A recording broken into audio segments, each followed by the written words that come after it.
আসসালামু আলাইকুম বন্ধুরা, আপনার ফোনে আপনি কোনো ক্ষতিকর অ্যাপস ডাউনলোড করেছেন কিনা আপনি এখনই চেক করুন। যদি আপনার ফোনে কোনো ক্ষতিকর অ্যাপস ডাউনলোড করুন, আপনার ফোনটা কিন্তু হ্যাক হয়ে যেতে পারে। আপনার ফোনের সমস্ত গোপনীয় তথ্য আপনার কাছ থেকে অন্যের কাছে চলে যেতে পারে। সর্বনাশ হওয়ার আগে আপনি চেক করুন যে আপনার ফোনে কোনো ক্ষতিকর অ্যাপস ডাউনলোড করেছেন কিনা। এর আগে বলে রাখি, আপনারা যদি আমাদের চ্যানেলে নতুন হয়ে থাকুন তাহলে এখনই চ্যানেলটি সাবস্ক্রাইব করে দিয়ে পাশে থাকা বেল আইকনটি বাজিয়ে দিন, যাতে পরবর্তীতে এরকম নতুন নতুন ভিডিও আপলোড হওয়ার সাথে সাথেই সবার আগে আপনি পেয়ে যান। সো এই জন্য আপনারা সর্বপ্রথম চলে যাবেন প্লে স্টোরে। এরপর এখান থেকে উপরে থ্রি লাইনে ক্লিক করে দেবেন। এরপর এখানে দেখেন প্লে প্রটেক্ট একটা অপশন রয়েছে, আপনারা এখানে ক্লিক করে দিবেন। এরপর দেখেন আপনার ফোনে যতগুলো অ্যাপস রয়েছে সেগুলো কিছু এখানে দেখাচ্ছে আর সবগুলো কিন্তু এখানে দেখাচ্ছে।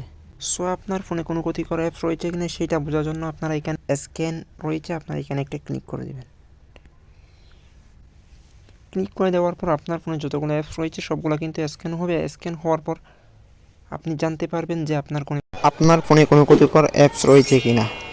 সো আমার ফোনে কোনো ক্ষতিকর অ্যাপস নেই, তাই আমার ফোনে দেখাচ্ছে নো হার্মফুল অ্যাপস ফাউন্ড। আপনাদের ফোনে যদি কোনো ক্ষতিকর অ্যাপস থাকে তাহলে সেটার সাথে সাথে ডিলিট করে দেবেন।